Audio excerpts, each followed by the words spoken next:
Imade Angga Atnyana Putra, 3 digit NIM terakhir 036. Selamat pagi Ibu, perkenalkan saya dengan Dr. Angga, dokter yang akan bertugas pada pagi hari ini. Nah, Ibu benar dengan Ibu ini umurnya segini ya Bu? Nah baik Ibu, pada pagi hari ini saya akan membantu Ibu dalam melakukan tindakan pertolongan persalinan kala 2, kala 3, dan kala 4, dimana dari hasil pemeriksaan tadi itu dikatakan bukan Ibu sudah lengkap, kemudian kepala bayi juga sudah terlihat, dan juga Ibu sudah merasakan kontraksi pada perut Ibu ya Bu. Nah di sini untuk yang pertama yang akan saya lakukan itu saya harus mengenali dan memastikan adanya gejala dan juga tanda dari kala 2, yaitu ditandai dengan Ibu merasakan ada dorongan yang kuat dan juga ada sensasi meneran atau mengejan. Kemudian Ibu merasakan adanya peningkatan tekanan pada anus. Kemudian pada tanda itu bisa terlihat adanya perineum yang menonjol dan juga vulva yang membuka. Baik, setelah ditemukan adanya tanda-tanda persalinan kala 2 tersebut, artinya Ibu sudah siap dalam melanjutkan persalinan.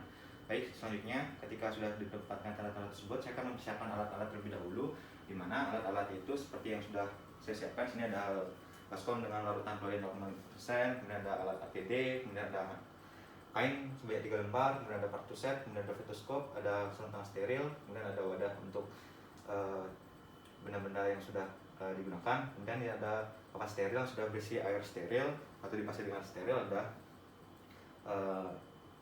hand sanitizer untuk membersihkan tangan. Nah baik, ketika alat-alat sudah disiapkan, di sini saya akan meletakkan kain pada bagian perut Ibu.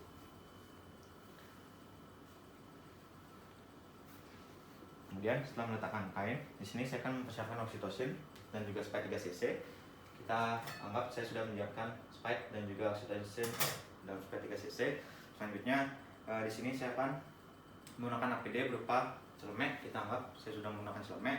Kemudian Google, head cap, kemudian sepatu boot sudah saya gunakan. Kita anggap. Selanjutnya di sini saya akan mencuci tangan.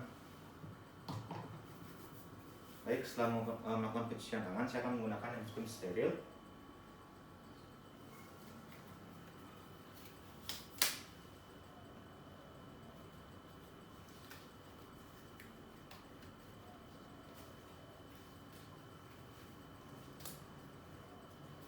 Baik, ketika sudah menggunakan hand spoon steril, di sini saya juga harus memastikan bahwa sebelum menggunakan hand spoon, saya memastikan bahwa semua aksesoris sudah terlepas dalam tangan saya. Kemudian setelah semua siap dilakukan, selanjutnya saya akan mempersiapkan oksitosin dalam spray 3 cc. Kita anggap saya sudah menyiapkan oksitosin dalam spray 3 cc. Kemudian saya letakkan pada partuset. Selanjutnya di sini saya akan melakukan memastikan pembukaan dan juga keadaan janin itu baik. Yaitu yang pertama, saya akan membersihkan dulu daerah vulva dan juga perineum dari Ibu. Mohon maaf ya Ibu, saya bersihkan dulu daerah genitalnya Ibu. Di sini akan saya bersihkan menggunakan kasa steril yang sudah dibasahi dengan air steril. Di sini akan saya bersihkan dengan cara seksama dengan teknik dari depan ke belakang. Jadi ketika sudah dibersihkan, di sini saya lanjutkan dengan melakukan pemeriksaan dalam untuk memastikan bukaan Ibu adalah bukan lengkap. Baik Ibu, di sini saya akan melakukan bukaan dalam ya Bu, pemeriksaan dalam ya Bu. Di sini mohon maaf apabila sedikit tidak nyaman Ibu. Di sini saya akan memasukkan tangan saya, akan memasukkan kedua tangan saya. Tangan yang kanan, kedua jari saya ke daerah genitalia Ibu, sedangkan tangan kiri saya itu akan membuka labia. Mohon maaf ya Ibu. Kemudian saya akan memeriksa bukanya. Baik, dari hasil pemeriksaan bukaan itu Ibu sudah mengalami buka lengkap. Selanjutnya setelah melakukan pemeriksaan dalam, di sini saya akan melakukan desinfeksi terhadap sarung tangan dan juga mengganti sarung tangan yang baru. Ini kan sarung tangan akan saya rendam dengan larutan klorin 0,5%, kemudian sarung tangan akan saya lepaskan. Kembali saya akan mencuci tangan kembali. Setelah saya mencuci tangan, selanjutnya di sini saya akan melakukan pemeriksaan terhadap janin dan juga pemeriksaan terhadap denyut jantung janin. Dimana saya akan memeriksa dulu di mana keadaan atau di mana letak punggung bayi. Dimana saya dapatkan letak punggung bayi itu ada di sebelah kiri Ibu atau di sebelah tangan kanan saya. Kemudian saya akan melakukan pemeriksaan denyut jantung janin pada bagian punggung bayi. Di sini akan saya amati selama 1 menit. Baik, saya dapatkan untuk denyut jantung janin itu nilainya 128 per menit. Itu artinya 128 kali per menit, itu artinya keadaan janinnya baik dan jantungnya itu normal. Baik, selanjutnya adalah persiapan dari ibu dan juga keluarga untuk membantu proses persalinan. Nah, baik ibu, dari pemeriksaan tadi pada pemeriksaan dalam itu bukan ibu sudah lengkap, kemudian juga keadaan janin ibu itu sudah baik, artinya ibu sudah siap dalam melakukan persalinan. Di sini saya minta ibu untuk mengambil posisi serileks mungkin, senyaman mungkin, dimana ibu silakan latihan mengedan ibu, dimana di sela-sela latihan apabila ibu lelah itu ibu bisa istirahat. Kemudian apabila selama 1 jam ibu masih belum merasakan rasa mengedan, ibu bisa jalan ataupun bisa jongkok ataupun mengambil posisi nyaman mungkin hingga rasa mengedannya itu timbul. Nah, di sini untuk keluarga juga saya mohon untuk memberikan support dan juga mendampingi dari pasien agar selama proses persalinan itu bisa berjalan dengan lancar. Baik, selanjutnya saya akan mulai mempersiapkan dari kelahiran bayi. Itu yang pertama, di sini kain sudah saya letakkan pada perut ibu, kemudian saya akan letakkan kain satunya lagi di bagian bokong ibu. Kemudian setelah kain diletakkan, di sini saya akan memeriksa kembali kelengkapan dari partuset. Baik, selanjutnya di sini saya akan mencuci tangan dan menggunakan sarung tangan steril kembali.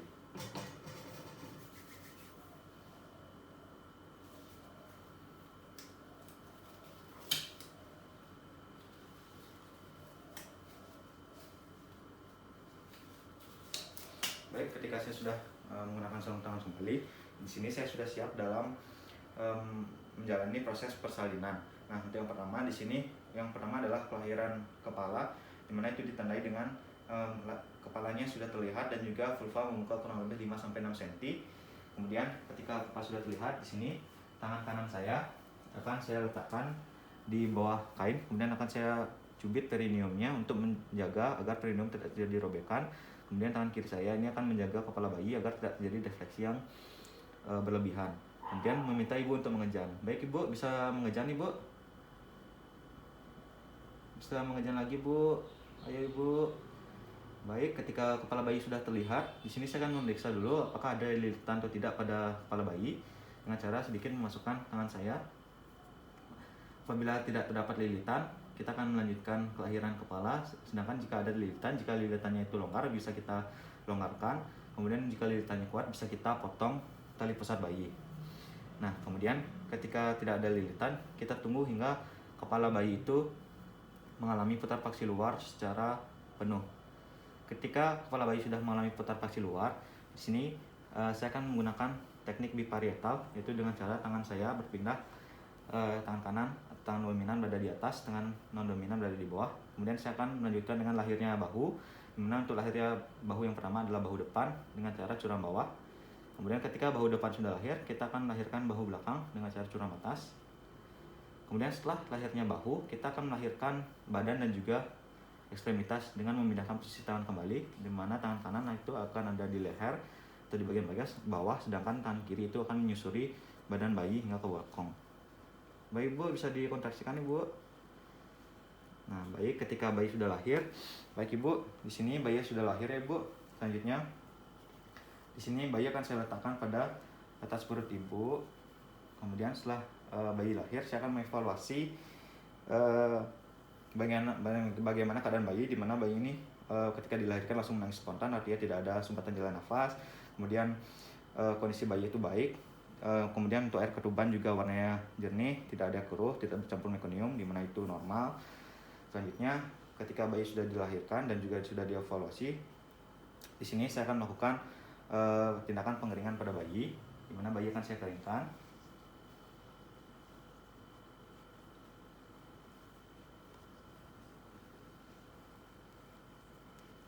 Nah, ketika bayi sudah saya keringkan, di sini selanjutnya adalah saya akan memeriksa kembali apakah adanya janin yang tertinggal pada uterus ibu atau tidak. Baik ibu, saya akan melakukan pemeriksaan dalam lagi ya bu, untuk memastikan tidak ada janin yang tertinggal. Mohon maaf ibu. Baik, ketika dilakukan pemeriksaan dalam dan dipastikan bahwa tidak ada janin yang tertinggal, selanjutnya saya akan melakukan desinfeksi kembali terhadap sarung tangan dan akan mengganti dengan sarung tangan yang baru.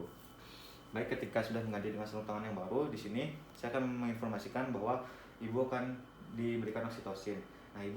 Nah selanjutnya saya akan memberikan suntikan oksitosin ya ibu, untuk merangsang kontraksi uterus ibu. Ibu silakan rileks saja, tenang saja. Dimana nanti oksitosin akan saya suntikan pada bagian sepertiga paha atas ibu dengan menggunakan jarum ya ibu. Nah baik, selanjutnya di sini oksitosin akan saya suntikkan sebanyak 10 unit dalam spike 3 cc. Kemudian kita aspirasi dulu untuk memastikan bahwa tidak ada darah, maksudnya jarum tidak menembus pembuluh darah, kemudian akan kita injeksikan. Baik, ketika oksitosin sudah diberikan, selanjutnya kita akan melanjutkan dengan proses pemotongan tali pusat sambil menunggu kerja dari efek oksitosin. Nah, selanjutnya akan saya potong tali pusat dengan menggunakan 2 klem, dimana klem yang pertama itu akan saya letakkan kurang lebih 3-4 cm dari pusat bayi. Kemudian akan saya urut dulu. Ya, setelah saya urut akan saya klem. Kemudian klem yang kedua akan saya letakkan kurang lebih 2 cm dari klem yang pertama, dimana akan saya urut dulu menjauhi bayi. Kemudian akan saya letakkan klem yang kedua. Kemudian akan saya potong tali pusat di antara klem tersebut. Kita anggap ini adalah gunting plasenta.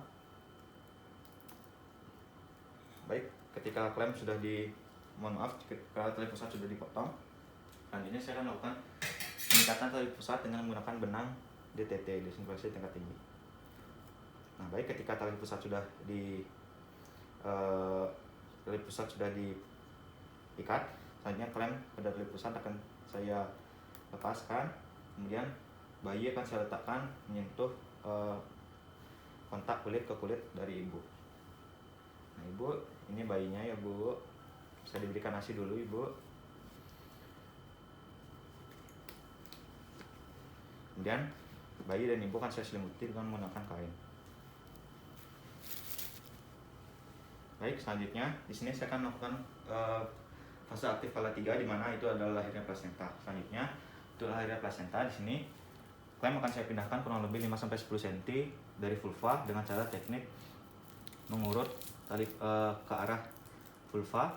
Kemudian klem akan saya lepaskan dan akan saya letakkan 5-10 cm dari vulva. Kemudian sambil menunggu kontraksi, tangan kiri saya akan saya letakkan pada fundus uteri untuk memberikan dorongan berupa dorsokranial agar tidak terjadi inversi uteri. Baik ibu, bisa mengendal ibu. Nah di mana tali pusat sini akan saya tegangkan dan akan saya tarik secara perlahan dan sambil memberikan dorongan berupa dorsokranial. Oke, kemudian ketika tali pusatnya memanjang, kita akan geser lagi tali klem hingga kurang lebih 5-10 cm dari vulva. Baik, ibu bisa dikontraksikan lagi bu. Nah baik, ketika plasenta sudah terlihat pada introitus vagina, plasenta akan saya ambil dengan cara teknik memutar untuk melepaskan plasenta. Kemudian di sini plasenta akan saya evaluasi kelengkapannya, nilai apakah ada bagian yang tertinggal. Jika ada bagian yang tertinggal, kita akan melakukan eksplorasi secara manual. Baik, ketika plasentanya sudah lengkap, kemudian klem pada plasenta akan saya lepaskan. Selanjutnya plasenta akan saya letakkan pada wadah plasenta. Kita anggap ini adalah wadah plasenta. Baik, selanjutnya di sini saya akan memberikan teknik masase pada uterus ibu dengan cara meletakkan telapak tangan saya dan memberikan gerakan berupa memutar pada uterus ibu pada fundus uterus untuk merangsang kontraksi. Nah, baik, selanjutnya itu adalah mengevaluasi adanya pendarahan atau tidak. Nah, baik ibu, selama melakukan tindakan itu saya tidak dapatkan adanya pendarahan aktif, di mana juga pada perineum saya tidak mendapatkan adanya robekan, di mana jika terdapat robekan akan saya jahit. Nah, selanjutnya itu adalah teknik pasca kelahiran bayi, di mana itu kita akan mengevaluasi bayi, bagaimana keadaan bayi, dan juga memberikan vitamin dan juga vaksin hepatitis pada bayi, dan juga memberikan salep antibiotik pada bayi. Nah, bayi saya akan biarkan berkontak dengan ibu itu kurang lebih selama 1 jam. Kemudian setelah dilakukan penanganan pasca lahir pada bayi, selanjutnya akan dilanjutkan dengan evaluasi, di mana di sini ibu silakan untuk latihan memberikan masase pada uterusnya bu ya, dan juga memastikan bahwa kontraksi uterus ibu itu masih baik. Kemudian juga saya akan melakukan evaluasi yang berkala terhadap ibu dan juga bayi ibu untuk memastikan keadaan ibu dan juga bayi ibu itu baik pasca persalinan. Baik, ketika sudah dilakukan kala observasi atau kala 4, kala evaluasi, di mana kita melakukan evaluasi terhadap bayi dan juga ibu, dan juga bagaimana kontraksi dari ibu. Selanjutnya kita akan lanjutkan dengan teknik aseptik atau membersihkan dan juga mengamankan area yang sudah atau area tindakan. Dimana di sini untuk alat-alat yang sudah saya gunakan akan saya bersihkan, namun sebelum itu akan saya bersihkan kembali ibunya. Baik, ibu akan saya bersihkan kembali ya bu, menggunakan kasa steril dan juga air steril. Dan buang. Dan buang.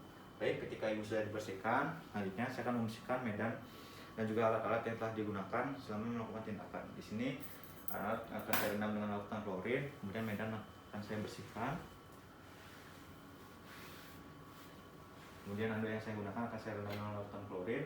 Kemudian di sini sarung tangan akan saya rendam dengan larutan klorin, kemudian akan saya lepaskan. Kemudian setelah semuanya siap, saya akan cuci tangan kembali. Baik, tindakan pertolongan persalinan kala 2, 3, dan 4 sudah selesai saya lakukan. Terima kasih.